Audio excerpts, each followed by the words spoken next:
Welcome everyone to the Azure and AI Show.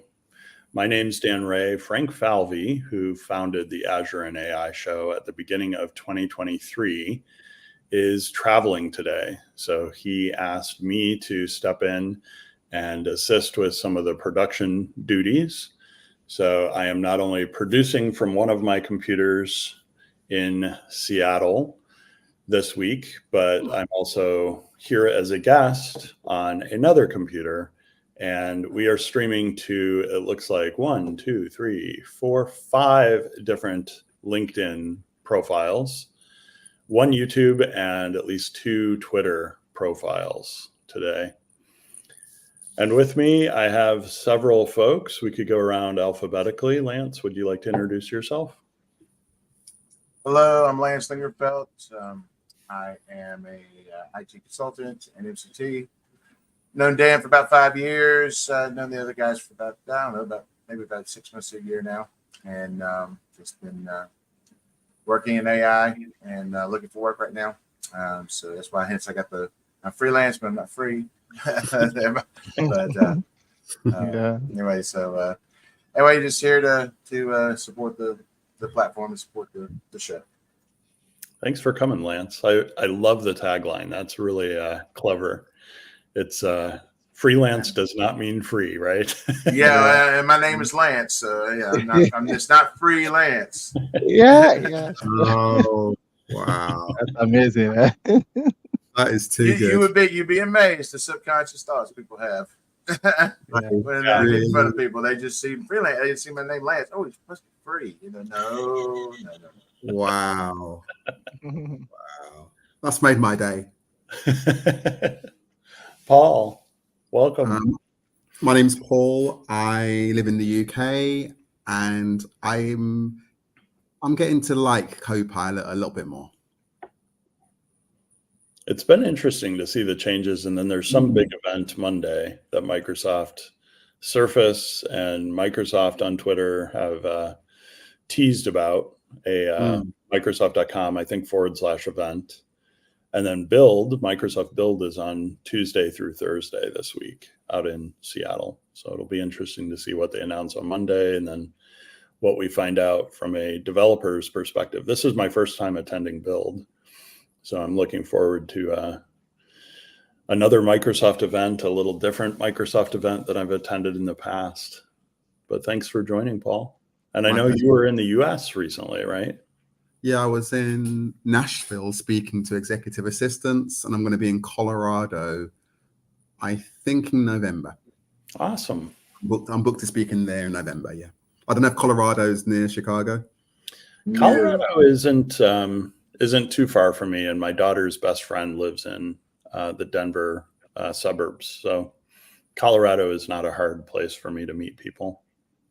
Well, yeah, it's a little far from Chicago. It's definitely a plane ticket away. But I have places to stay and I have places to play pickleball, so I'm all good. That's your thing. I'm a little obsessed. I don't know if I played it before, so this could be new for me. It's like ping pong on crack. Yeah. It's like ping pong with a bigger paddle and a bigger ball. All right, I've got you now, yeah. It looks like a bad version of tennis. Yes, and the noisy version. People are complaining about the noise. They definitely grunt. Definitely grunt in pickleball. Yeah. I actually saw ESPN was showing a pickleball tournament where they had the pickleball professionals playing with ex-tennis players. So like Andre Agassi, John McEnroe, Martina Navratilova. It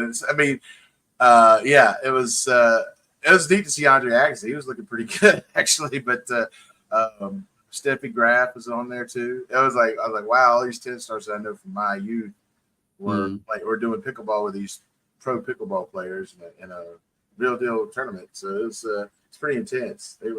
They're still getting into it. Andre Agassi and John McEnroe, they were yelling at each other the whole time.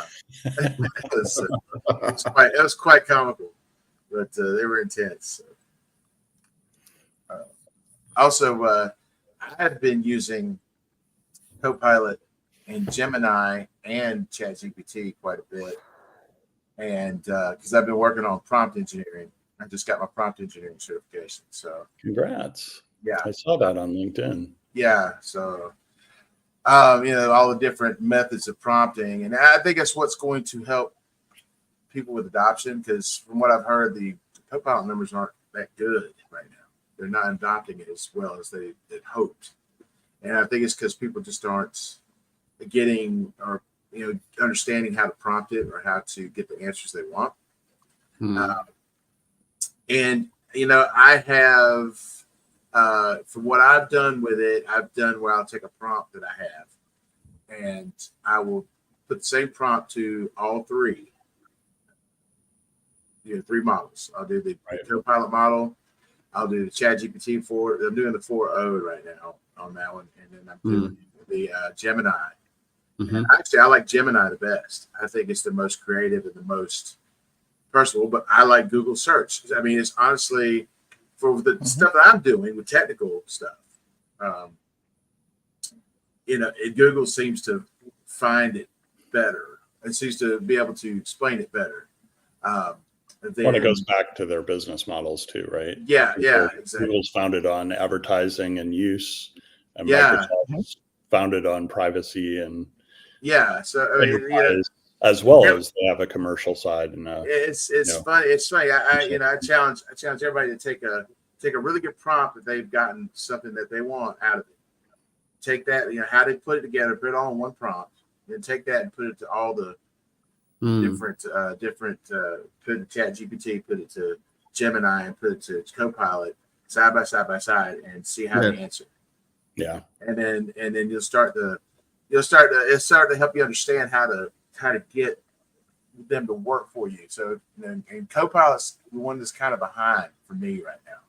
Honestly, I'm getting better content generation on as far as doing the research for those blog posts I was doing. I'm getting better quality research content out of Gemini than I am ChatGPT or Copilot. So it's weird. It depends. It's really neat how I was doing it, but it really takes some practice. It really takes some kind of creative unlocks that side of your brain to kind of say, okay, how do I tell it to get what I want? But you got to know what you want first, and then it's kind of like development. Yeah, you got to know what you want with the answer. And it's like building a PowerShell script or building a script. You have to be able to do it manually. Yeah. And then you can't make assumptions, right? Right. You can't make assumptions. Yeah. You do it manually, get the answer, and then make the script to do that autonomously. So you basically, you can do a chain of a tree of thought where you branch out into the different tree leaves and limbs, or you can do a chain of thought where you can do question after question after question, build it and build the answer. And then you can try, few shot or one shot. Few shot gives you when you give one example of the correct answer. So you get your answer, you say, okay, this is what I'm looking for this. And then here's an example of a correct method of doing it. Can you produce this with this? And if it does, then you're on the right track. And that's a one shot or a few shot. You give a couple examples or one example.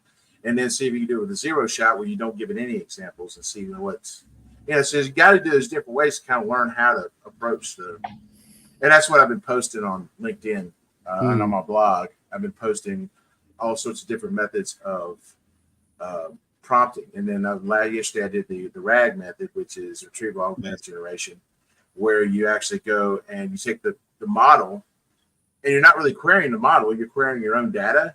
So you tell the model, say, look at this data, look at this database, look at this set of documents, index these documents, use this data as your base, and then generate the answer based on that and based on what else you find under your model.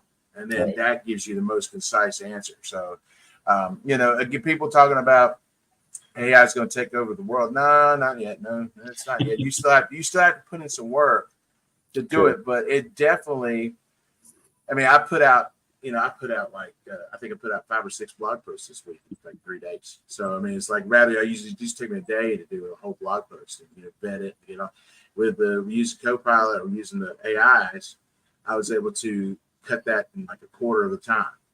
So that's just, that's that's how I've been using the AI stuff, and it's really working well. And it's all it's all vetted information too. So I cross checking everything. So it's really is anybody using Gemini these days? I am. I know I am. No. I think they're making definitely a splash. I just saw an advertisement for it on TikTok. Teresa, welcome. We're just doing introductions. Stephen, you're welcome to do an introduction, then we'll hand it over to Teresa. Oh yeah. Thank you very much. Yeah, my name is Stephen. I'm into IT infrastructure. Yeah, and basically this year I've been trying to just kind of I have like 2 exams I'm trying to write, but I've been so busy. I need to catch up with some readings and before, but actually been so busy to do, like I needed to do the MS 102, which is, and then the AZ, that's the MS 721, new one. So so those are the 2 exams. Those are my target for this year. Well, I've been very, very busy just because I need to study before I really go into the exam.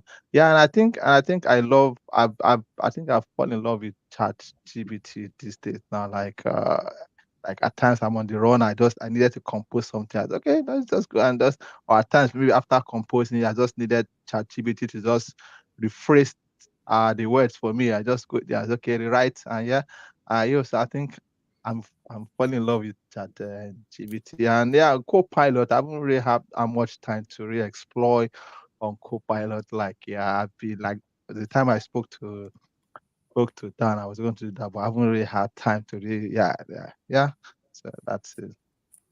Excellent. Teresa. Happy Saturday, everybody. My name is Teresa Cyrus, and I'm an MVP, Microsoft Services, Apps and Services. Post a lot of information on YouTube on New Outlook. I'm a big advocate for New Outlook. That was just for you, Paul. I enjoy it. There are days when I have some challenges. Like last week, I think I sent them a lot of feedback last week on some things. But one thing I can say is they send the feedback, they respond, they making them changes, right? So that's great to see some of that's happening. That's one of the advantages of having preview for some of these technologies before it go out to GA. So by the time they roll it out to GA, they won't run through some of the issues that I've seen. When it comes to AI, I've been using Copilot. Haven't put any videos out there on Copilot yet, just because I want to personally use it. And I have the mindset for Copilot. It's going to be different for organizations, right, where you have a multiple license versus a small business who there's only one license, right? And so I'm trying to think about how do I put content out there for those folks, for small businesses or for very minimum license. If you have like 25 and up, you're really going to still benefit from it. But what about the folks who has maybe 1 or 2? How do you do that? I think that I think the big sorry, Teresa, I didn't interrupt, but the biggest advantage to the Copilot license, and I just have one person, so I bought it. You get Copilot Lab, and you also get Copilot Studio. So you get Copilot Studio. So you're talking about how do you give them content? Go into Copilot Studio, show them how to create their custom Copilots that can be added to their apps. So they can have custom content, custom groundings. You can go into Copilot Studio and say, I want to index these web pages in SharePoint. And then that's my SharePoint Copilot. The other thing that's interesting though around it, where a lot of my content is, I'm a content creator, right? So a lot of my content is a one-timer. So, knowing that you have to have your information in the cloud to take advantage of it, but I thought about moving all my content off of my external drive and putting it in the cloud. But once I publish that video, by the time I do my scripts and blog posts and all of that, I don't it's done. It's, that project is done and over. I won't go back and reference that later. So again, I'm thinking about small business as well as content creators, generating ideas and preparing stuff. That's great. But when it comes to feeding off of your existing information, I'm trying to look at it in that view on how can we take advantage of that, because I don't want to move everything over, and I really don't need Copilot to reference any of that content again. So those are some of the challenges. I heard you guys was talking about Gemini and ChatGPT. Paul, I think you have ChatGPT 4. I still got the free version, which the free version, is fine with me. I don't want to spend more money on that. But Grammarly does good as well. So what I like about Grammarly is not only will it give you ideas and etc., then is also is going to be pretty good grammar. All in one. There's times where I will start off with ChatGPT and dump it over in Grammarly, and Grammarly wins every time, even over ChatGPT. So that's my experience. Copilot is not there yet, but we know, if you remember when ChatGPT rolled out, it wasn't ready either when we first started experimenting with it. And look how it has grown, even in a year and a half. So my thoughts are, when it comes to Copilot, that give it a year and a half. You'll see something totally different. We won't be having this conversation. So that's where I am. I do like the summary of the emails. Again, my feedback that I want to give Microsoft is, think about MVPs. We're on that team site, and all that content that's on MVP team site.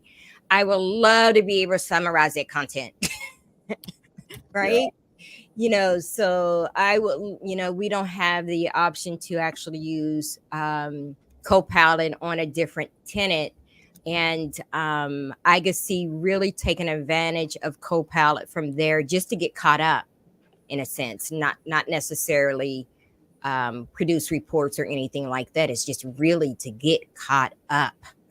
Right. So. And Stephen, feel free to share your screen, because that's the first step for handing things over to you, is to make sure we've got your screen up in stream. Okay, so let me share my screen. Give me a second. So we've got at least a couple planned activities today. Stephen was going to show us some things with encrypting hard disks in virtual machines, I believe. I'm going to introduce you to the Ray-Ban Wayfarers that use Meta AI to take video, pictures. They have music. Pretty cool prescription glasses that I just got and picked up on Friday. Nice. Stephen? Yeah. So Can you see my screen? Yeah, I'm going to put it up right now. There we go. You're up. Okay. Yeah. Thank you, everyone. Good evening once again. Yeah, you're welcome to this Azure show. So today I will be just quickly talk about applying Azure Disk encryption to Windows virtual machine. Yeah. So now, what is Azure Disk encryption? So Azure Disk encryption helps secure and protect your data, ensuring your organization meet its security and compliance obligation. Azure Disk encryption helps secure your data, ensuring your organization meets security and compliance commitments. It's leverage BitLocker for volume encryption on both the OS and data disks of Azure Virtual Machine, and integrate with Azure Key Vault to enable control and management of the disk encryption and secret. Now, what are there? We have various VM that are supported. We have VM and operating system. We have the VM that are supported. We have the VM which are available in a range of sizes. Azure Disk Encryption is supported on Gen 1 and the Generation 2 VMs. Azure I think Disk Encryption is also available for VMs with premium storage. sorry, Stephen. Azure Disk Encryption. I think you might be. Are you reading from your slides? So can you? We still see your first slide. We're still seeing slide number 1. You've got 2 screens. You've got the wrong screen shared. Yeah, can you see my slide now? We can see the PowerPoint preview, not the PowerPoint presentation. So if you have 2 screens. So what can you see on the screen now? Oh, we're seeing slide number. You're on slide number 3, but you're showing the side panel and the main slide. Oh yeah. Okay, let's go. Give me a second. Sorry about that. No, that's good. Thanks for calling that out, Paul. Thank you for that. Yeah. So let me just.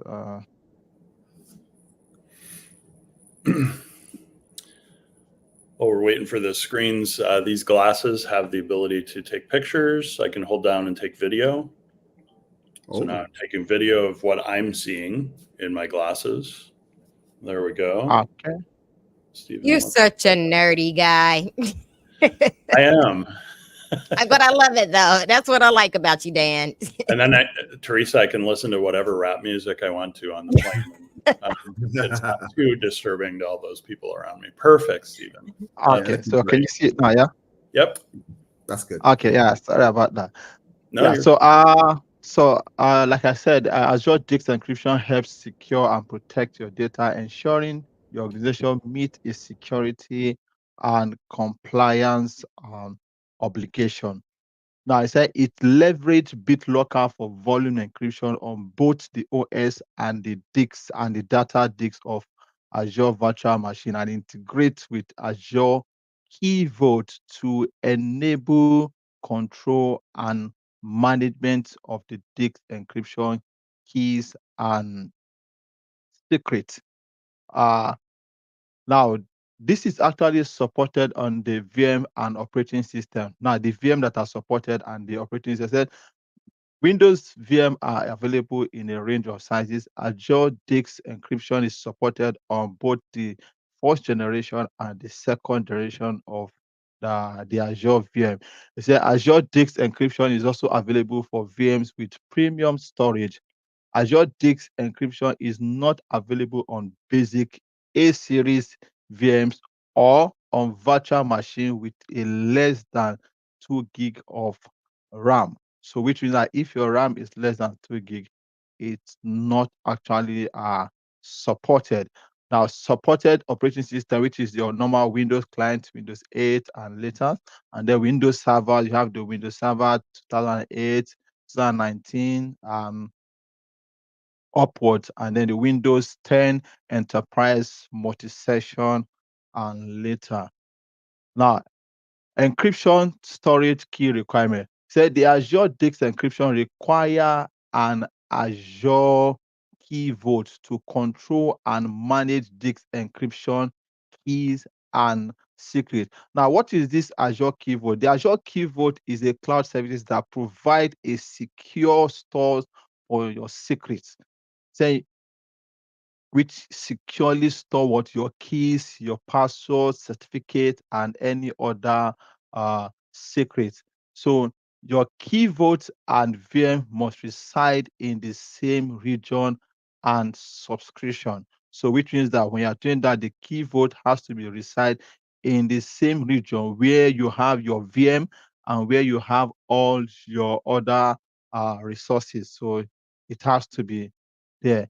Now, so I'm going to just quickly jump into the demo. I'm going to be creating an Azure VM and then also enable the disk encryption, deploy Azure Key Vault, and then we'll now confirm that encryption has been applied on that particular VM. So for more information, I think you can get those resources on the Microsoft Azure documentation. So I think is there. So quickly, let me jump on. Let me just bring my portal. Oh, just spare me seconds. Yeah, let me know what you can see on my screen, please. Yeah. Can you see the Azure Yep. portal? Azure portal Okay. showing up. All right. Yeah. Thank you very much. Now, on this Azure portal, quickly, I will just be, I'm not sure, I don't really have any VM, but quickly, I'll just spin a VM and then make use of, but before then, I'll need to create my resource group, which is normally the first thing you need to do in your Azure environment. These are what housing your metadata of your resources. So come up here, click on your resource group, click on your subscription, and then here, I will just give it a resource group name. Let me just say RG.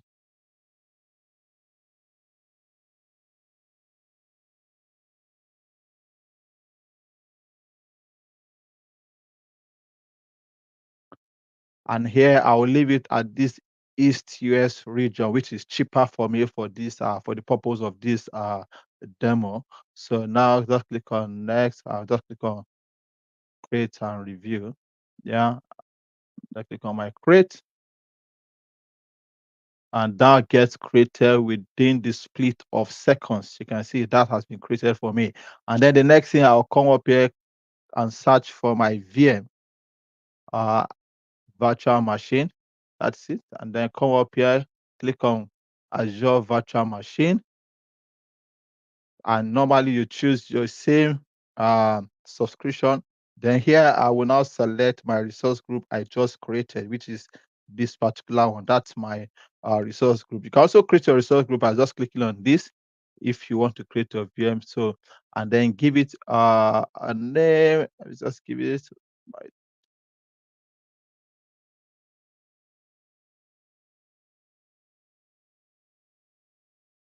and then I will leave it at this East US region. Under this availability, I'll come up here and just click on no infrastructure for the purpose of this demo. Then here, I'll click on my image and then I'll choose my Windows Server 2019, the Gen 2. Can you see it now?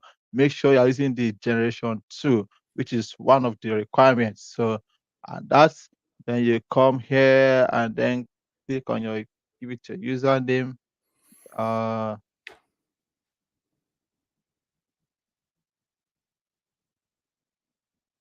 And then I will create my password.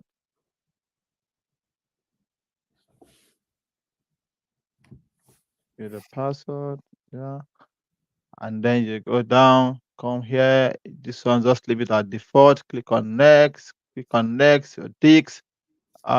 This one here, yes, I will leave this next. Click on next. Networking here. This one, I'm also going to leave this the way it is. Yeah, click on next. Next, yeah, just leave that. Click on next, and then you can just hit your create and review.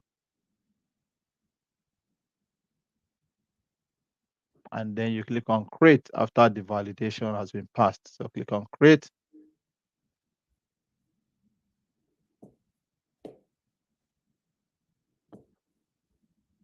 So why this is deploying for me, it doesn't take much time to deploy your VM. Let me just click on this, open another tab, and just go straight to the resources. Let me go to my resource group and then open that particular resource I created. Yeah, this is my resource group here.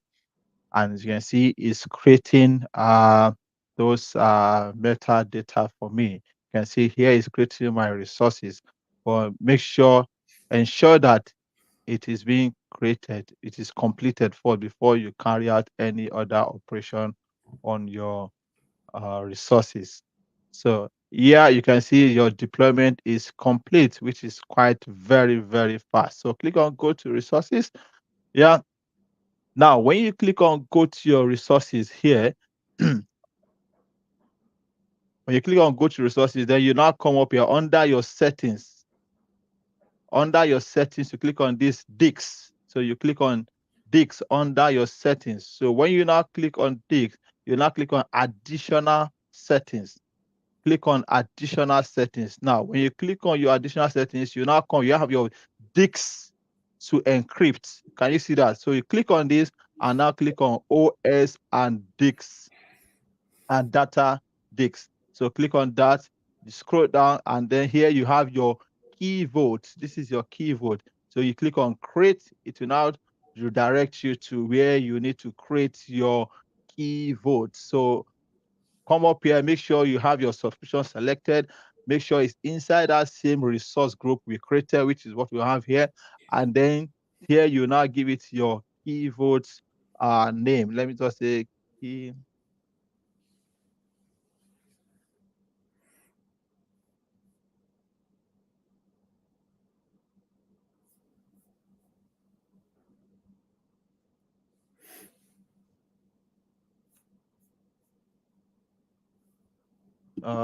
So it's a global unique name. So let me just look for something to my server key.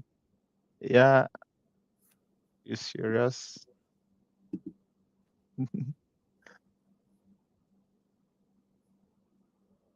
Yeah, I think that one should be fine.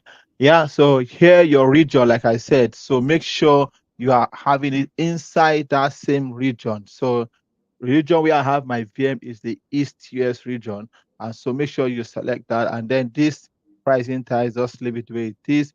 And then here where you have your soft delete days, I can decide to come up here, change it from 90 to just 7 days, just because of our demo. So just leave it to 7 days, or you can just leave it to 90 days. It doesn't really affect anything. Then where you have your punch protection, here you click on said disable punch protection, said allow key vote and object to be purged during retention period. So you disable that for now. Then now you click on your next, just click on create. Yeah.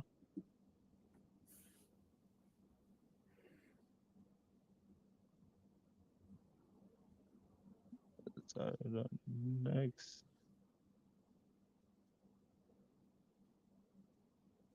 Yes, great.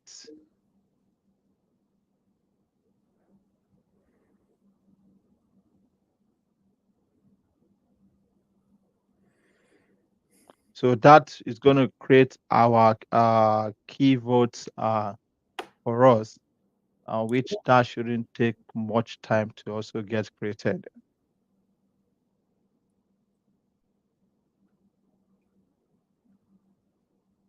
Yeah, I think you got is that the completion in the upper right? Yeah. Okay. So now you come down here, you scroll down here. Here, you come up here and click your key. Click on create. You create a new key. Here, you now give it a key name. I can just say my key. Just give it a name. And then you now click on create.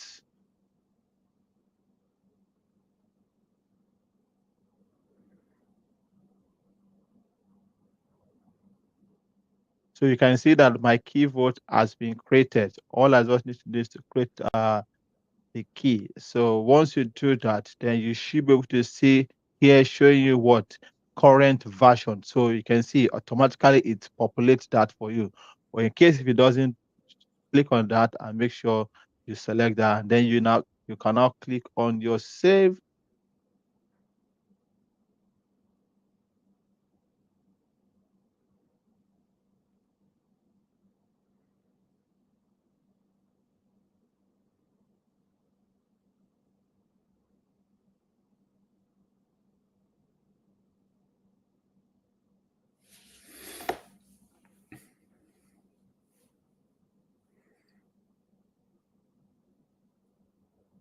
The hurry up and wait of Azure, right? Yeah, I got a quick question about this. Now, say you have your template. You have a template that you use to deploy machines. Can you include this in your template so that, like, if I need to deploy 100 machines and I need every one of their OS drives to be added to a Key Vault resource group, and just have the number, the names of them, like sequentially go up. Can I do that? Is that possible in Azure, or is that something not scriptable? Is that scriptable, or is that something you do in a template? Like, so every time I choose a template to deploy a machine, I have like a custom template. It can automatically be encrypted and added to a key vault instance. Is that possible or not?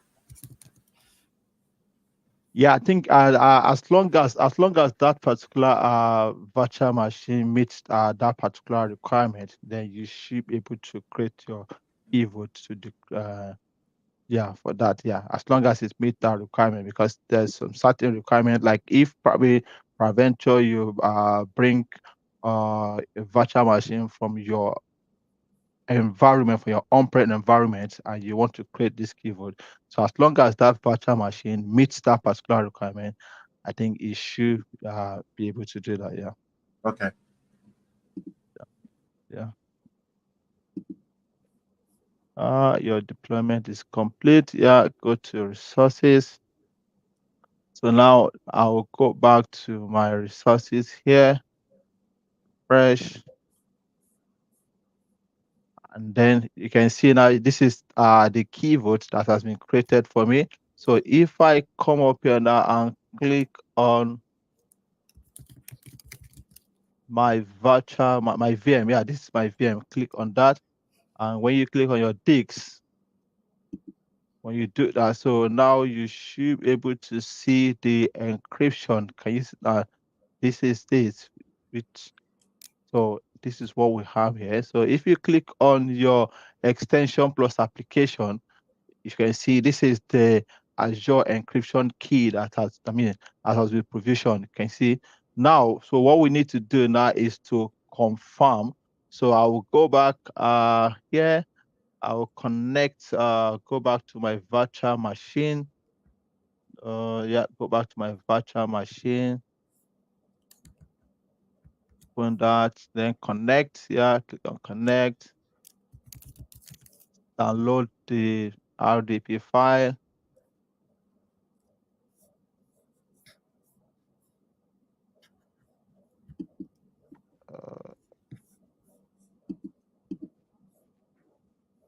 Yeah, I think it's opening on my other screen. Let me bring it back in. Yeah, and then I will supply my password to that VM. Yeah, and then okay. Okay, yes.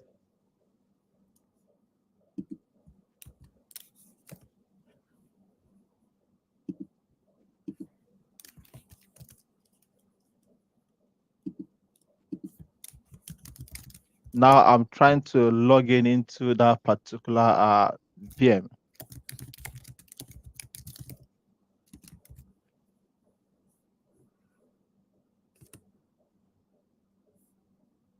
Yeah, so here I'll go to my search.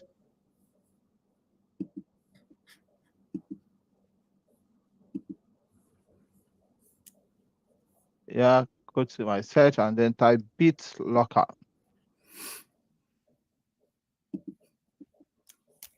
Yeah, and then click on your manage BitLocker. So you can see now it said BitLocker encrypting. So it's trying to encrypt it. Why? Because the machine, you can see, is still processing. So yeah, I think now it's done now. So you can see now BitLocker is on now. So this, we have been able to enable the Azure disk encryption on our virtual machine. So you can see now the BitLocker is on.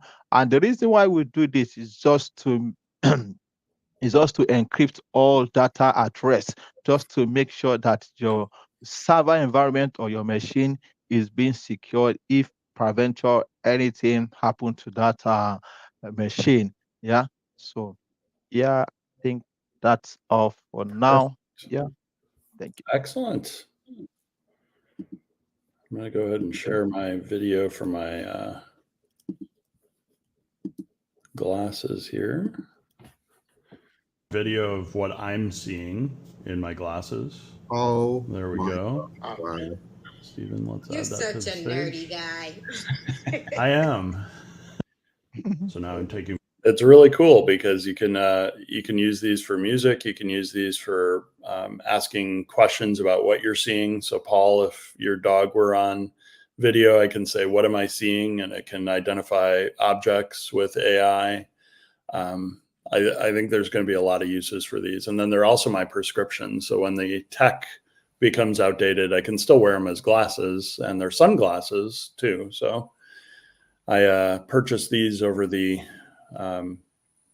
last couple of weeks, and they came in this past week before I went to Seattle. I figured I might as well grab them and spend the week in Seattle playing around with them. $3,000? They were like under 600. Wow. With the prescription. So they're like $300. That's a pair of glasses. Yeah. And they're, sunglasses for 300. And then if you do prescriptions, and I have a progressive prescription, so I need to have a different prescription when I look up close versus computer versus far away. They have all that. And then they also have the ability to turn into sunglasses when I'm outside.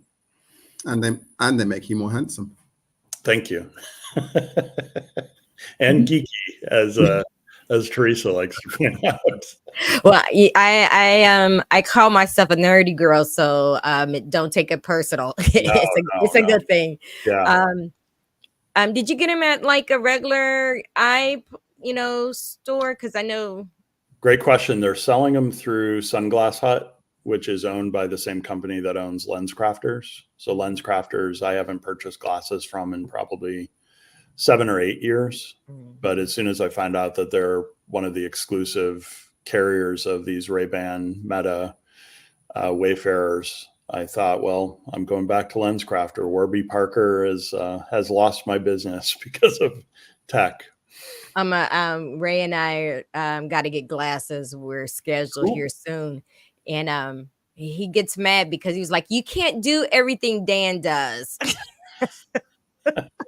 So I'll be curious about this conversation when I share it with him later on this evening. But, because like about the Mac, he was like, you can't have everything Dan has. Yeah. Pretty Paul, cool. I know you had some things from a Copilot perspective too. Did you want to share those or? So I was wondering if people want to see everywhere where Copilot is, or should I just start off in teams? Do you want to see everywhere that Copilot is? What's your preference? Audience, what would you like? Everywhere. Okay, let's do it then.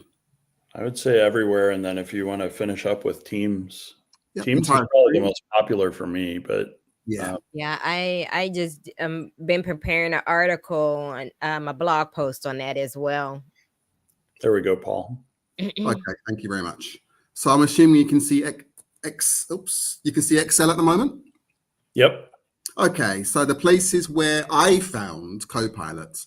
So the natural one is if I go into Outlook, and here is a fake email, I can summarize my email there.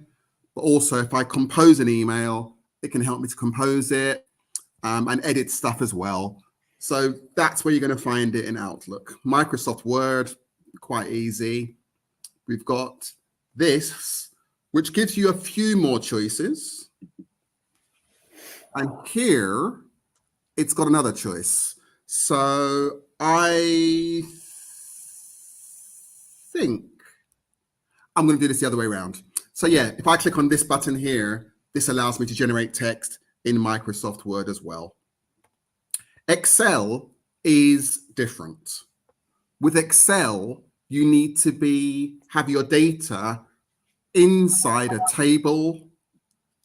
You must have your document in SharePoint or OneDrive, and you must have auto save on, and you must have your cursor inside before the Copilot button will work. So if I click on Copilot here, it's going to say, what's going on? So I have to come back, click in the data, and Copilot is available here. Playing around with it today, it's really interesting once you start getting into pivot tables and ask it to produce charts it was really quite nice how using it in Excel. PowerPoint, and I think, Lance, this is something I've learned from you this week. PowerPoint was really interesting. So what I could do is, there's the button at the top. So with Copilot, depending on where you are, you could say, give me a deck on, and depending where you are, if you press the /, it's going to start accessing files in SharePoint. So I'm going to say, give me a presentation on this Microsoft Word document, and I click it through. It's now going to that document, and let's see what mood Copilot is in. It's drafting a presentation. It sounds like it looks like it's doing it. This is the bit where it's flirting with me. It's still deciding. Am I going to, it looks like it's really going to give me a presentation. It's got to the conclusion, 50%. Come on now. Are you going to come through and produce the deck? And it looks like, come on, adding speaker notes. I didn't want notes, but okay, I'll take them. So if I now open up my presentation, slideshow from the beginning. This was a Microsoft Word document, and it's changed it into a PowerPoint deck. And that's something I picked up from Lance when you said to access. Did I do that right, Lance? Yeah, that's good. Yeah, that's how you do it. Is that RAG? I think, or something, whatever you. No, that's kind of it. Yeah, that's kind of it. In a sense, in the back end, yeah, you're accessing data that you're grounding. Yeah, and which is a document. RAG can be expanded to, like, you could say, like, I want to do it for this whole directory of documents. Okay. So say you had like a whole bunch of content on Copilot in a directory in SharePoint. Yeah. You can say summarize all the documents in that. Summarize the documents in that directory. Now, again, there's a limitation the Copilot has of, yes, I think it's 50,000 words and 15 pages per document. But again, if you had if you had a bunch of blog posts that you posted in there or something like that, or just little product sheets or something like that, and you say, I got all these product sheets in this directory, go to this directory, summarize the documents in here, and make a PowerPoint deck based on the summary of these documents. Yeah. Well, I haven't got that set up at the moment, but maybe we can catch up on that later. The thing I like is it's really a little bit naff, the presentation. So just to make it more interesting, I would probably click on the designer button.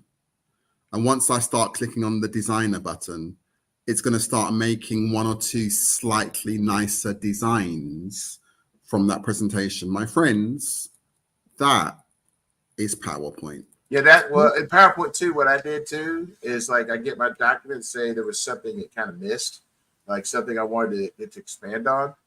I'd go click on the slide and say, can you take the points in this slide and create new slides, expanding the detail these particular points of this slide. So you can say, take the data in this slide, expand on it, and then make a new slide in between there, and it'll actually insert the slide. Wow. So it's pretty nice. So you can actually, you can still build on it, and that's kind of chain of thought, or the tree of, the tree type of prompting, where you take the prompts and you build on them, and you get the first prompt. You did the one shot. You said, you provide an example. Here's the document. I want you to create a deck. That's a one shot Copilot prompt. So you can take that and say, okay, take this, summarize this data, and then take it and then build it, or expand on it, please. Go into this web page or go into something like that, and then make some extra slides. And so you can take it from there, and it's pretty neat. I've built a couple of presentations and stuff from that, doing that. It's just something where you got to play and just got to kind of get used to figuring out how it's going to give you the best answer. And you're not going to get the best answer every time, but it's I think a lot of people think it's just going to be one of the zero shot things where it kind of knows everything. It really doesn't. You have to really tell it what you want it to do and how you want it to do it. And once you figure out how to do that, you'll be able to make your prompts shorter and shorter. So a lot of my prompts are like a paragraph almost. I mean, I have like like 500-600 words in my prompts, some of them, and that's what gets me the data I need. Though it makes it really robust. So that detail that you can give, examples that you can give, help prompt it, help it do better. It just, and then it'll keep learning from you. So the more you do it, the less you'll have to do it, because it'll remember your prompts. You know, you have the prompt list, and you can pull those prompts and say, you know, based on this answer, you know, can you make this on this other topic? You know, it'll do it. So it's pretty cool. Fantastic. Thanks for that. I was just literally going to play around because we've only got a few minutes left now in this particular session. But we've got OneNote. So it's not something I've used too much, but again, Copilot's at the top there. I won't go into any prompts on that because you can play around with that. Dan, are you going to come back to Microsoft Forms, or did you want me to show them where it is? You're welcome to show. Okay. So I'm quickly going to go into office.com, and Microsoft Forms is pretty cool. And I've just opened up Microsoft Forms. I've asked for a new form, and it's already come up on the front screen, and I can type in what type of form. It's not going to be perfect, but it's certainly going to save you a lot of legwork. I used this up in Canada and just asked it the information I wanted to gather. And like you said, it wasn't perfect, but it was the scaffolding or the framework for just making like a couple, you know, slight adjustments as opposed to having to start from the beginning. And that's another prompt technique that you can use is fixing your prompt, not fixing it, but I guess or adjusting them to where, okay, it didn't come out perfect, but then I add something in there. Oh, it actually got it this time. So I've done that a few times, and it's a little technique that you can do, adjusting the prompt to get. That's the whole thing about prompt engineering is learning how to actually take your prompt and make it better as you teach it. And as it gets better, it learns more quickly. And once you have the chain of thought, a lot of times I think I like the chain of thought. I'd like to ask Copilot to explain to me how it gets its answer. Like, tell me how you're doing this, and they'll go out and tell you how it did it. And then you can find the actual where if you say, okay, it didn't do this step. It's like, I need you to add this step to your chain of thought. And then it'll come up with your answer better. That's brilliant. I think what I'm going to do very quickly is I'm not going to go to the other bits of software. I'm just going to read out where the other ones are so we can then come back to Microsoft Teams. So we've got Power Automate, where we can ask Copilot to generate our workflows. But we've also got SharePoint, where you go into your menu, you go into the ellipsis, you go into Integrate. And then in the drop-down menu, you've got Power Automate mentioned there as well. We've got Whiteboard, we've got Loop, we've got Microsoft Stream, and then you've got the original, which would be Copilot itself, where we can actually use Copilot, not for a particular piece of software, but now Copilot's in effect talking to the whole of our ecosystem. And again, I could put the / inside Copilot, and now it's saying, what am I looking for? People, files, meetings, emails. It's pretty good now. I can't imagine how good it will be in the next 2 or 3 months, because things are not taking that long anymore. The final place I wanted to show you was Microsoft Teams. So I had a training session on Microsoft To Do, which Teresa is extremely familiar with. So this is the meeting here, and I can go into at the top. It says recap, and I've got it here. But now I've gone into the meeting because I've used Copilot. I can go back even though the meeting has finished. And here's Copilot on the side, and I can say, who was the trainer? And let's see if it recognizes that it was me. So the meeting's finished, but I can still interrogate what happened in the meeting, what were the key items, and subject to your permissions, if your members of staff have Copilot and the correct permissions, they can also interrogate the meeting, even though they did not attend. I'm guessing one thing Copilot might do is make us a little bit antisocial, because I don't even need to speak to somebody. I can just say, what happened at the meeting? I don't want to talk to anybody. And it's really good because you can ask, do you think anything was forgotten? Did you think anybody was dominating the meeting? Were any actions assigned without any dates? Once you get your prompts correct, it's going to change the way that many of us attend our meetings. Yeah. Thanks, Dan. Yeah, thank you. I also mentioned this to you, Paul. Microsoft is working on speaker attribution as well as facial attribution. This is facial as well. Okay, I don't know. Yeah. So this is, I learned that these are not tied together, even though you have to set up your voice before you set up your face. Yes. And right now it's in Teams rooms, not in the Teams client. But you can imagine what this would do if, Paul, let's say you and I are on the same computer. Copilot would understand only who's logged in. So if it's you, it would think anything I said was you, even though people in the meeting knew, maybe by our voice or, being familiar with us, who was talking. Speaker attribution and the facial would give us additional capabilities from a standpoint of Copilot understanding the context of two people being, or more than two people being in a room together. So wanted to share that too, if you haven't discovered that. You do have to set it up in the tenant. So there's a couple flags you have to put in the packet. There's that movie with Tom Cruise, Minority Report. Yeah. When you see all the technology he has. And that looks a bit silly now compared to what we actually have today. You look at it, and it's just him throwing things around the screen.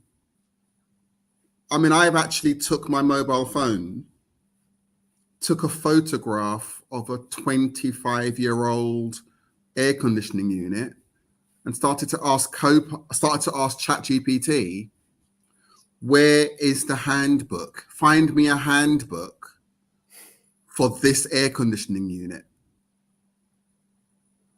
And it was like close, very close to getting it for me.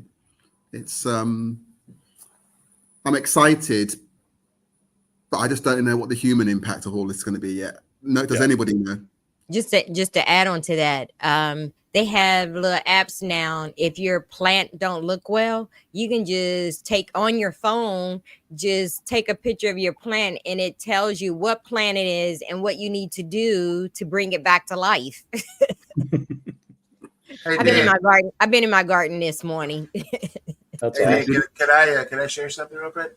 Sure. I was wondering if it can do the same with relationships. Did you give up Morph? I don't know which one it's going to do here. Let's see. While he's looking for that, you'll be interested, Paul. Yes. I put up a couple of days ago, there you go, Lance, because Copilot is now available in Outlook Classic and New Outlook, and they are slightly different. So yeah, take a look at that. I have it up on my screen if we have time, but okay, that's useful to know. Although that's amazing. Yeah. You'll just use any excuse to bring this new Outlook into a conversation, won't you? Any excuse. Real quickly, I wanted to show some of the stuff I've been studying lately with prompting itself. As you can see here, I have a document that I was doing and using for this. Outdoor, you have a situation, you have outdoor event crossings for event planning. So in the actual prompt, this part here is the actual prompt part that you want to plug into the chat or the Copilot. So it says, as an event planner, I'm organizing an outdoor event and need to take the necessary precautions to ensure the safety of attendees. This event is scheduled to take place at location. Can you provide insight to potential risks and factors due to the weather forecast, previous event experiences, and event intent? So that stuff that's in the parentheses is the data that you want to give it. And it gives you some, these are kind of how you started coordinating your prompts to get the answers that you need and how to actually craft them. So what I would do is I would take this example and I'd fill in the data like I needed. Whether I'd find what I needed to find. There was also some like technical stuff in here for technical support and things like that. And put it in ChatGPT, I put it into Gemini, and I put it into Copilot, and I would see a Copilot web version, and I would see how it would approach it. And that's something I think you all should maybe try to do with it.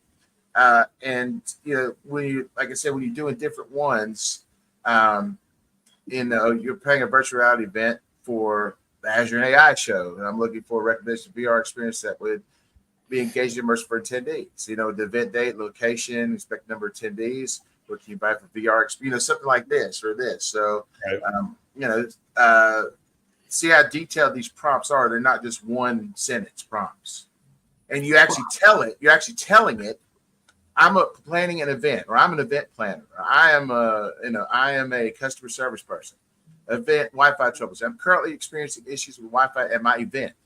Attendees are having trouble connecting. I've tried previous solutions, but these issue persists. What is available solutions? And then take it to place the meeting location, the number of attendees, and give it. So you're giving examples. You're giving data to it, and it's going to give you a crafted answer. These aren't the answers, but this tells you what ChatGPT will do, how to enhance the AI to make it work better for you. So I agree with that, because I could share with you that because I want ChatGPT or whatever AI solution that I use, that the more that I give it, the more that it's going to sound like me and generate my thought process versus something that doesn't sound like me, or adding more information that I don't know. I just find that the more that I provide it and take the time to give it, the better I'm going to be pleased with it, versus if I give it a short prompt that I feel like that I'm working it more and more. And it's gonna work better for you if you tailor it to how you want it to answer. So like the chain of thought programming is, when you ask it something, ask it to not just give you the answer, but how it got to the answer. So you can see how the AI is actually getting the answer. And then if it's not the way you want it to think, say, that's not the way I come to the answer. Here is how I came to the answer myself.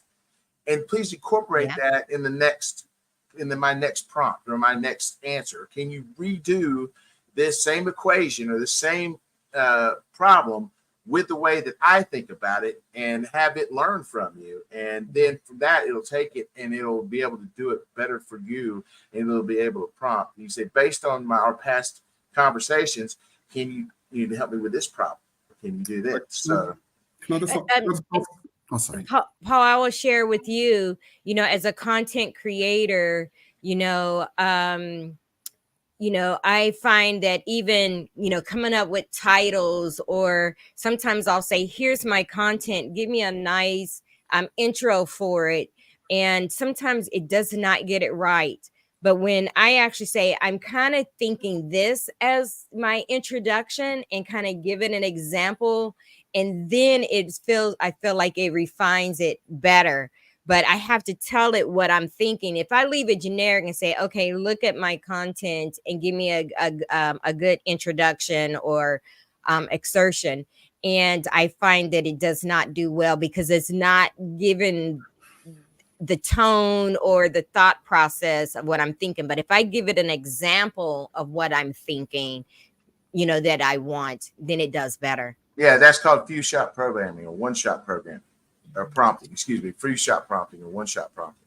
And actually, Teresa, you might want to check out Baird AI or Bard AI. Is it free? It might be. These are all Bard's Google, right? Yeah, I think Bard's part of Google, but yeah, I think so. I think it's probably a free version of it, but it's designed to facilitate human-like interactions.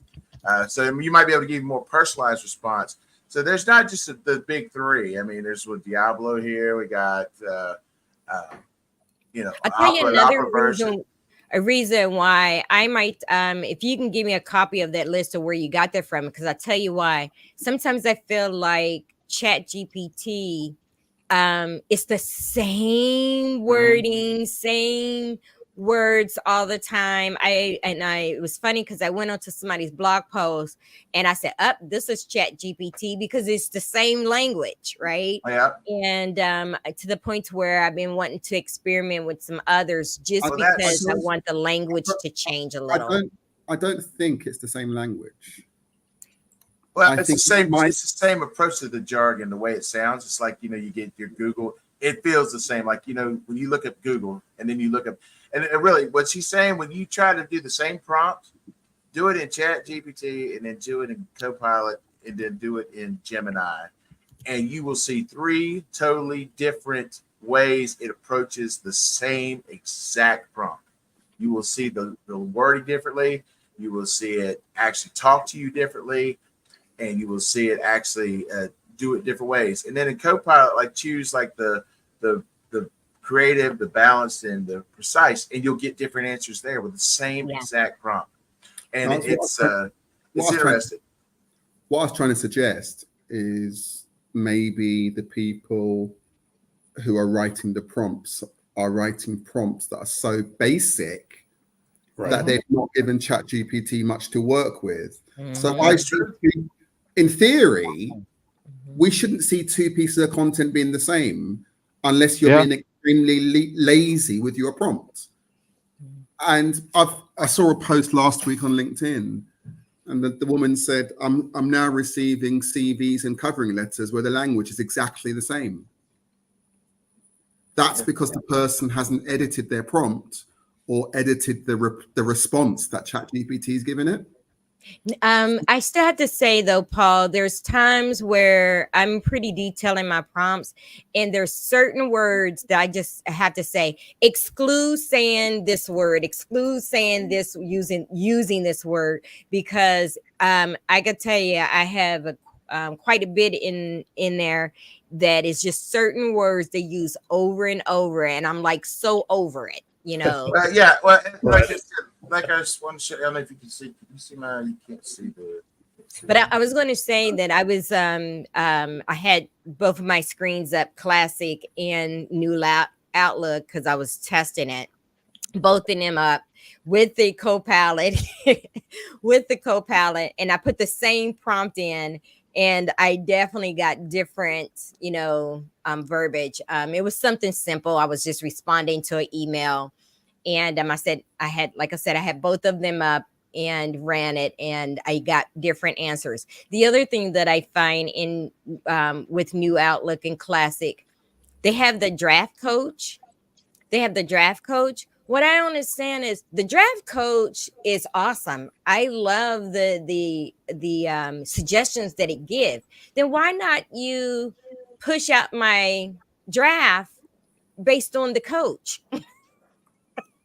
Right. So I said, interesting. So I went on and kept what Copilot provided, and then I ran the coach and it gave suggestions, and I'm like, well, then why didn't you do that from the start? So that was something. It's part of it. Trying to learn feedback.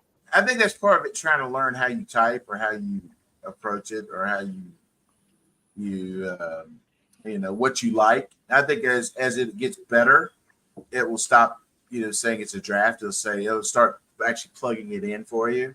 It's going to get faster and faster. Again, it's like any algorithm or like any other search engine. When you start on it, it doesn't know you yet. It doesn't know how you search. Doesn't know how you. So as you build it, as you teach it, it's going to get better. And as these models get better and bigger and more capable of how people in general think, it's going to be able to hone in on everyone. One of the things that I've been testing in Outlook is I create rules to move certain newsletters and stuff into a folder. And even at Copilot level, at the home screen, I wanted to actually look in that folder and tell me, the latest emails or give me a summary from that folder. It's been a hit or miss. I can't say confident right now that if it's working or not, but I want to be able to move all these newsletters because once a week I go through and read all my newsletters or go through them. I want to be able to have them sitting there and then have a prompt to say, just tell me what's going on from that point, or being able to say anything that's based on this particular category. Anything's tagged on this category, give me a summary of that, because again, when it comes to my emails, I tag things with categories and have them move to a folder because I don't want it to flood the folder. A good example, again, with the Microsoft DL distribution list, so much stuff comes in daily that I just want a quick summary of what's going on. So I know, because I can always click on the little number if I want to read the details, right? But I don't need to see everything. And so I've been testing that out. And have you tried it to see if it does any different on the Outlook web app version? Because it might be indexed more quickly than on the desktop version. Okay. Also, try that. If you go to Copilot Studio, you can see if there's a special connector for Outlook that will say, you can tell it to say, I want you to index this folder weekly, or index this folder every week or daily, or whenever you want. You say, use this as your grounding of your data that you want indexed. It specifically say that, and then Copilot will look in that, and when you're in Outlook, it'll say, what is that again? Because that sounds interesting. What is that again? It's Copilot Studio. If you got the Copilot for the licensed version of it, you get Copilot Studio. It's copilotstudio.microsoft.com, and it allows you to create custom Copilots that lets you ground to specific things. So you can right out of the box. Right out of the box. Is it really easy? Is it really easy to do? It's super easy. It's super easy. Okay, because I've been ignoring that. I might have to really dive into that. I think the best thing about Copilot Studio is it might get Teresa to stop talking about the new Outlook. Yeah. You can forget that, Paul. Should we talk about the Copilot Studio? Yeah. You're just now your classic is just now getting Copilot. So in the last week. Yeah, let's not. Paul and I become buddies now that we're new versus what is it? The real Outlook versus the Outlook. You just have to say designer to we can get her to change the subject. Yeah. Oh yeah, I played for designer an hour trying to get one picture to come out like I needed it to, and it kept switching like one little detail like all the way around, and I was like prompting it in different ways. Probably better to ChatGPT. Sorry. You guys are talking about Microsoft Designer. Let me give you a heads up. So I've been using Designer almost a year now, right? And Paul, I don't know if you use Microsoft Designer for the audit. Yeah. I use it almost daily. It comes up with a lot of my blog posts, images, and posts or whatever. So I end up, and that it's not tied to our work in school. You have your own Outlook.com. So what I didn't realize or forgotten that all the images are stored on that OneDrive. So I got this prompt says, hey, you're halfway out of storage, out of space. And I'm like, how can that be? And when I went sometimes it takes several prompts. You get images. This is with the creator image creator as well as with the Microsoft Designer, and you may go in and ask for several pictures, and you know, it might take several tries to get it right. Well, it saved all of them. And so what happens is when I find the one that I like, or even the ones I said, hey, I may want to use later, that I would download it. Well, so I have all these duplicates. I had over 1,500 images that was taking up space. And so just keep that in mind. That is on the Outlook, and you can't get to your OneDrive from here, but it's stored all that stuff in your OneDrive. And that's the only thing, because I don't use that free outlook.com for nothing other than me doing these prompts. And Dan, if you go back one, because actually I use the other one more than this one. Oh, hang on, I've got to see this. Oh man. Oh, it's in a separate tab, I'm hoping. Yeah, so I use the creator images one the most. Go back to the home page. Come down, that one, image creator. So I use that all the time, and I put my prompts in there, and I come up with images, a lot like what I see you do, Paul. And but whenever you get the first one, you know, like I said, it may take a couple tries to get what you want. It's all saved in your OneDrive. 1,500 images in the last, at that point when I discovered it, in the last 10 months or so. Why would they do that? Well, and the feedback that I gave them was, if I didn't want them, I don't save it. Or there's been times where there was something I was like, oh, I could use this image later on, and I forget to download it, and I have it. So but just know that all 4 of those are saved in your OneDrive. And if you click on one, go ahead and click on one, Dan. Click on one, and when you download, well, that's downloading it to your local drive. And so that's the one that I wanted to keep, but it's also moved all the other ones to OneDrive. And then if you take that same image and then pull it into Designer, you now have another set.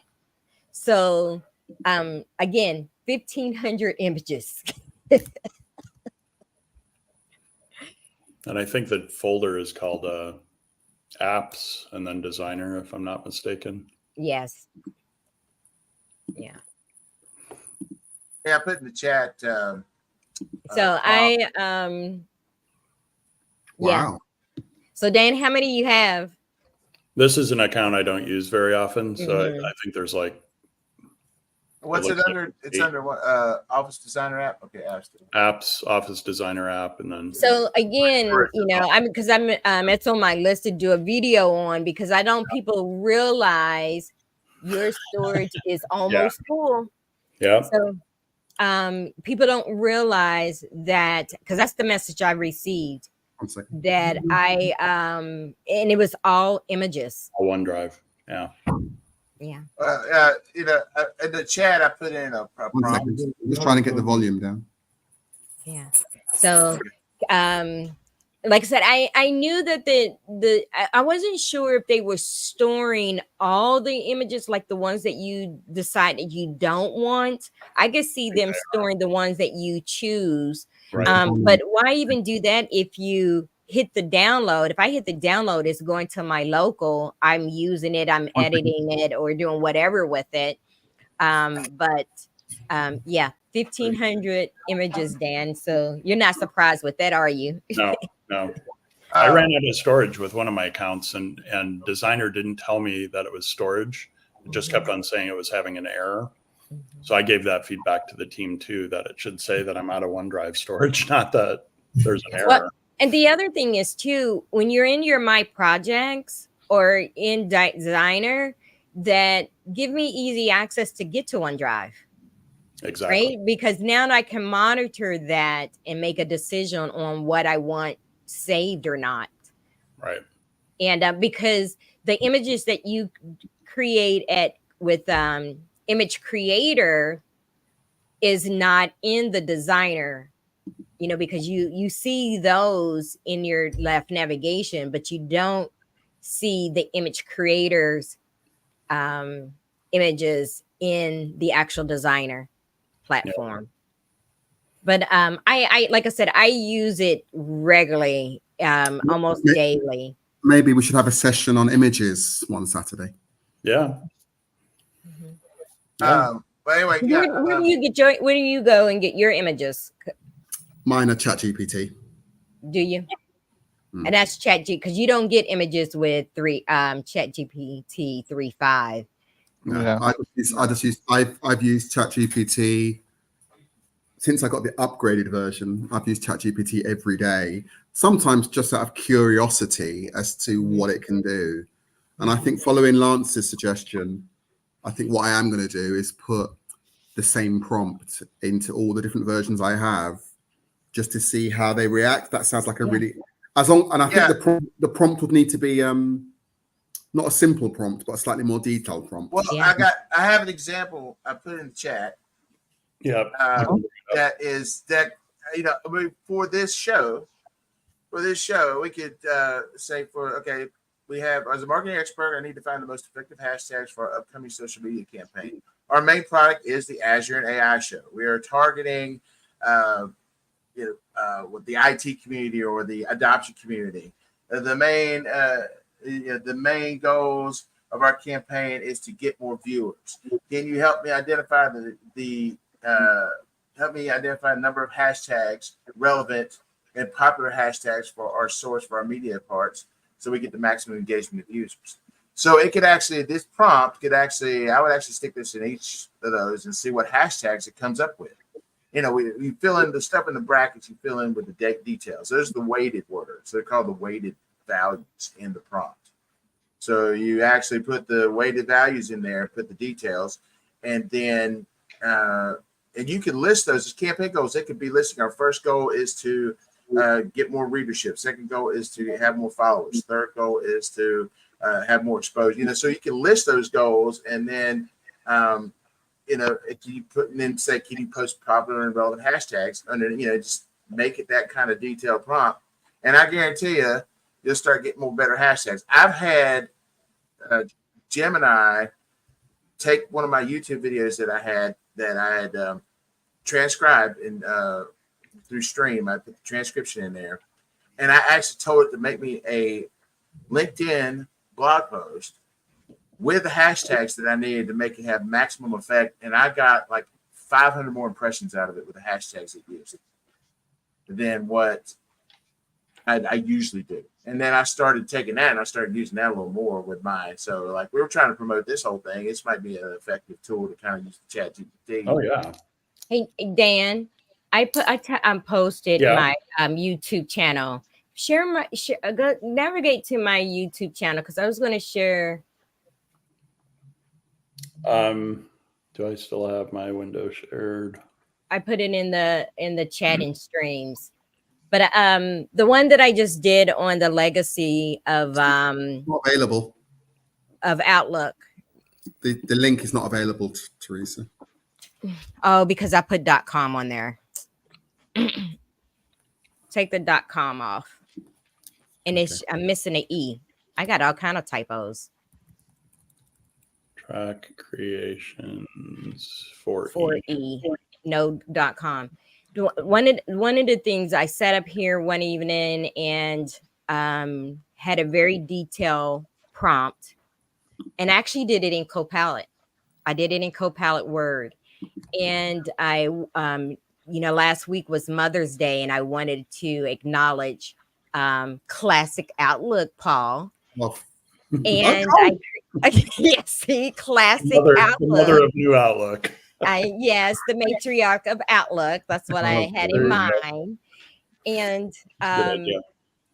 what I did was I was very detailed in how I wanted to acknowledge it. There was some information that I needed to know about Outlook's history, and I kind of had it walk me through, and I could tell you Microsoft Word Copilot gave me a great storyline. And that's where that video came from. Let's see if I can pull it up here. I won't play it, but I always share my screen, present, share screen. And Teresa, I think you've got presenter rights or producer rights. Yeah, I think I do. Cool. There it is. There we go. The storyline that this gave, I was actually blown away.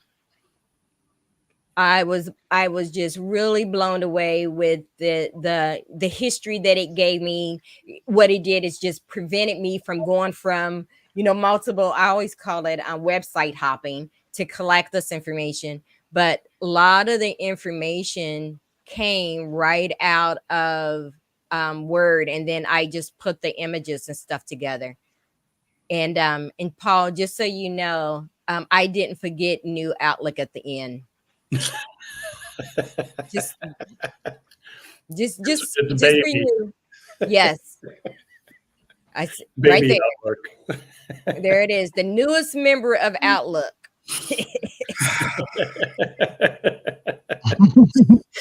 Yeah. So, but the point is that I actually used, I said, let me just give it a test. I was just testing out Copilot, and I knew what my storyline and what I wanted. And I probably gave it, I don't know how many words, but I gave it a lot. I didn't max out though. And because I think it's 2,000 words or something. Yeah. And but I got really detailed, and it gave me a lot of the information that I was looking for, because I wanted the dates. I wanted some of that history. Sorry, did you say the output in Word in Copilot is 2,000 words? Roughly. I think it's 2,000 characters. Are you talking about characters? No, I'm right, talking about the output. Mm-hmm. The output can be more than 2,000. Because the output of ChatGPT is 4,000 characters. Mm-hmm. Yeah, it did a really great job. It got, I still had to fact check it. I still had to add a little bit more, but that first draft was a great start. And like I said, let me just, I'm going to test it out. It's here. Let's let me see what you can do. And I got a product out of it. So, can I go now? Can I go next? Then? Yeah. Yeah, okay, I'm sharing my screen. Okay. Right. There it is.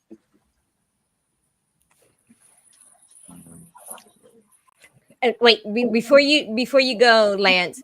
So, Paul, you have a lot of great admin posts out on LinkedIn. I read them; they're awesome, by the way. Try one of them in Word. Use Copilot and see what you come up with. Problem I've got is Christina does a lot of the posts for me.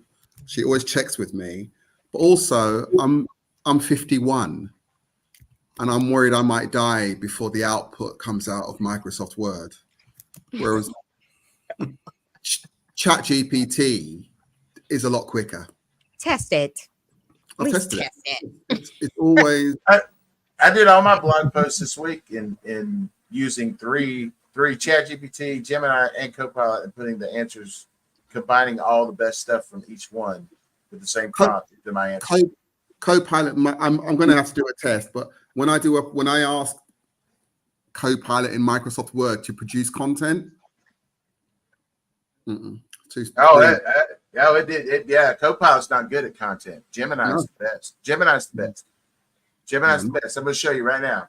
Okay, so I took our question. As marketing expert, I need to find the most effective hashtags for our company social media campaign. Our main product is Azure and AI Show live stream, which we are targeting technical social media users. The main goals of our campaign are have more viewership, gain more followers, promote our live stream platform, StreamYard. Can you help me identify the 5 most relevant popular hashtags for our social media posts to maximize engagement reach? Okay, Copilot says use Azure AI, TechStream Live, AI Community, StreamYard, and DevTech Live, and then explains a little bit. And this is the web version. This is the web version I'm using. I'm using the creative on the ChatGPT for it. So these hashtags are designed. It just gives a little kind of simple thing, simple explanation. Okay, so I went to ChatGPT, posed the same exact question. It came up with a little different answer. It said maximize engagement, reach your Azure, use AI, Azure, live stream, tech talk, and cloud computing. And basically kept a simple answer. And so next we got 2 different kind of answers with it, kind of different little hashtags you can use. And then Gemini posed the same exact one. And here's the answer I got from it. Hashtags for your Azure and AI live show stream campaigns. And it gave me Azure AI live stream, tech talk, or tech community, and StreamYard. But then it goes on and says bonus hashtags you can use. And then maximizing engagement, how to actually make your post really get there in the long run. Rotate your hashtags, track performance, the community engagement, targeted hashtags, and actually gives you a little more tips. I've noticed also lets you look at how many people are following a hashtag. So if you use something very unique, you don't have a lot of followers. If you use something like innovation, there's over, I think it was like 25 or 35 million. Yeah, again, I wanted to have more viewership. But again, if I went in more detail about our show, or if I had more details about the show, I could explain that in the prompt, saying, that I want more stuff here, that it'll probably give me a better answer. But just from that, the same exact prompt in all 3, it gave me completely different answers.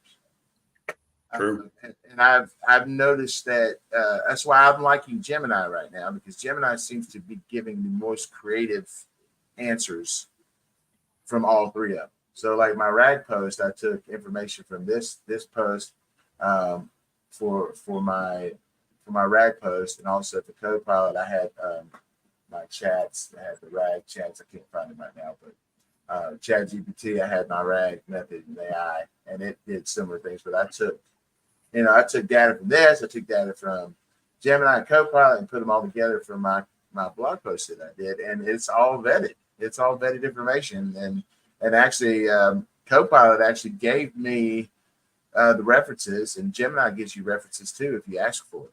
So it's like, it really does make it a lot more fun to do them. And when I'm actually studying this stuff, and then I want to try to teach it, it kind of feels good to be able to put in what I want to think, what I want to get out of it, and it kind of tells me that my brain can connect with it. Be like, oh yeah, that's the kind of blog post I want, and then it's something I can understand and I can convey a lot better. Like you said, Teresa, with it, you're doing it the way you want to hear it, the way you want to see it, the way you want to read it.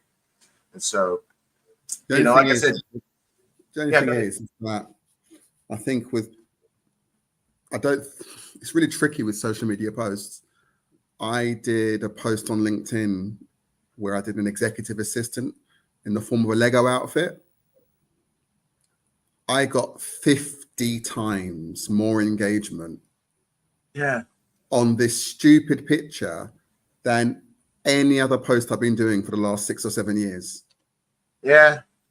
And you sit there and you can sit there looking at all the science of it all. Yeah. I think sometimes it's finding a post that's got a human connection. And it's a really tricky balance. So I sit there thinking, I don't know. I really don't know. I've been doing this posting a lot more seriously for the last year and a half. It still doesn't make any sense to me. Why? I've said to ChatGPT, this is my most popular post, try and replicate it. And it just never does. Yeah. I tagged Allie K. Miller, who's one of the 150 women statues that If Then She Can did as a nonprofit in Texas. And I tagged, I don't know, maybe 20 other of the women who were made into statues. And this one post with Allie K. Miller just blew up. Then I realized she has over 1 million followers on LinkedIn. So, you think of things even like that, like you tag somebody that has a ton of followers with something that they've done, sometimes something blows up, and that, that may be the only reason. It may not be the reason, but here's what I did. I took your, what you just asked me about, and I said, how would I tailor a LinkedIn post based on the data in the last response? Can you provide an example of an engaging post with hashtags? And so it walks me through it. It expects you to put the headline, the body, and then what it's going to do, and then why it works. Gives me the hashtags. I was going to say, Dan, you're real good at that, tagging other people. I can say I learned that from you. I still don't do it as often as you, but I definitely learned that from you. And I remember, Paul, going back to your Lego image, mentoring a couple of young folks from Nigeria, and they had great blog posts, but I share with them, add an image. An image says, 1,000 words. That the more unique and captivating your image is going to bring people to read it. True. Right. And, sometimes you definitely, the image, and it goes back to, from where I do videos as well. It comes back to what I've learned with your thumbnails, with your videos, and with the on LinkedIn. That's where we post the most. The image says 1,000 words, and based on the images is what bring people to read it. And Paul, I can say that, I can vouch that, because that's what brings me to read your posts, is that you capture me as soon as I see the image. Now I'm interested in the details. So what you're doing right now, continue it, because you got my attention. Yeah. Christina does all the images. Even before I met you, right? Before we met, like I said, I've noticed you here lately with all these wonderful posts. It's the image and the message is what brings people to it. One of the things that I kept saying, what am I doing wrong? Because you get a lot of people to respond and engage with you on your posts. I do get people to, like it or whatever, but they're not commenting or sharing their thoughts about it. You are doing that very well. So tipping my head off to you and Christina. That's because I'm using the classic Outlook. I think that's Paul, when you get AI to say that, I'll believe it. When you get AI to say it, I'll believe it. I'm old school. No, but Teresa, maybe we do a session together and we start looking at, and I can start generating pictures for you. Oh, that'd be great. Thank you. So we'll have a chat. We'll meet next week and we'll get some posts together. I love the event that you and I did. Like I said, I love the real Outlook, and I came back with the that was Outlook. on Lance's. But it was on Lance's show. Yeah. But I thought about in August here in the US, it's Twins month. And I thought that'd be a good opportunity that you and I do something that, during the twin week. It's a big thing here.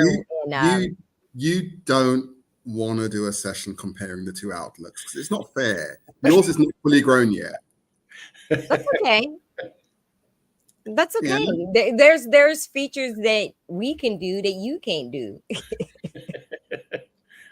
Yeah, it's grandma and grandbaby. It's grandma and grandbaby. Grandpa. I think it's yeah. Well, we'll find out. Maybe the battle of the Outlooks. There you go. Guys, I want to thank you for letting me join you in this session. It's been amazing again. Are we? Is Frank back on Saturday? Is he? Yeah, I believe Frank just had a 1 week. Has it got a break? Travel or conflict. So okay. Frank normally keeps this to an hour just because of logistics, and he has things going on afterwards. Yeah. There's nothing that stop us from going longer, but we just need somebody that can stick around. So I have a conflict here coming up as well. But Yeah.